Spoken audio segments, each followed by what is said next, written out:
हमारे यहाँ अ, अगर आप थोड़ा सा यानी सर्वे करें, एक बात बड़ी अजीब है।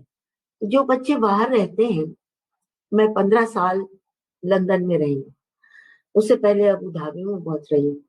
लेकिन जो बच्चे बाहर रहते हैं, सबसे पहली चीज वो भूलते हैं क्या? वो अपनी जबान भूल जाते हैं, सबसे पहली चीज। और सबसे बूढ़े होने तक जो चीज वो नहीं भूलते, वो अपना खाना नहीं भूलते। खाएंगे वो जरा अपना देसी खाना। बहुत अच्छी बात आपने अजीब कही है। अजीब बात है मैं ये मैंने खुद देखा है कि mama what is for us today.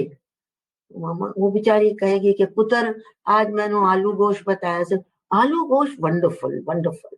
अच्छा, can we have some kebabs also? ये सब होता है, लेकिन ये कि खाना नहीं भूलेंगे, लेकिन जबान बिल्कुल भूल जाएंगे। माँ बाप अगर आप आपस में आमतौर से, जो वहां पर एक खास लोग आबाद हैं, माँ बाप अभी तक पंजाबी बोलते हैं, किसी का सराइकी लहजा है, किसी का कुछ है, कोई गुजराती बोल रहा है, यानी बड़े सगीर के लोग आबाद हैं। लेकिन वो तो माँ बाप तो अपनी जबान आपस में बोल रहे हैं, टेढ़ी बुकची वो अंग्रेजी में कुछ ना कुछ बोल, लेकिन बच्चे बिल्कुल अपने अंग्रेजी बोलेंगे और खाएंगे देसी खाना, चपाती की भी फरमाइश करेंगे। तो ये एक अजीब मैंने कैफियत देखी। इसकी क्या वजह है, ये मेरी समझ में अभी तक बात नहीं आई।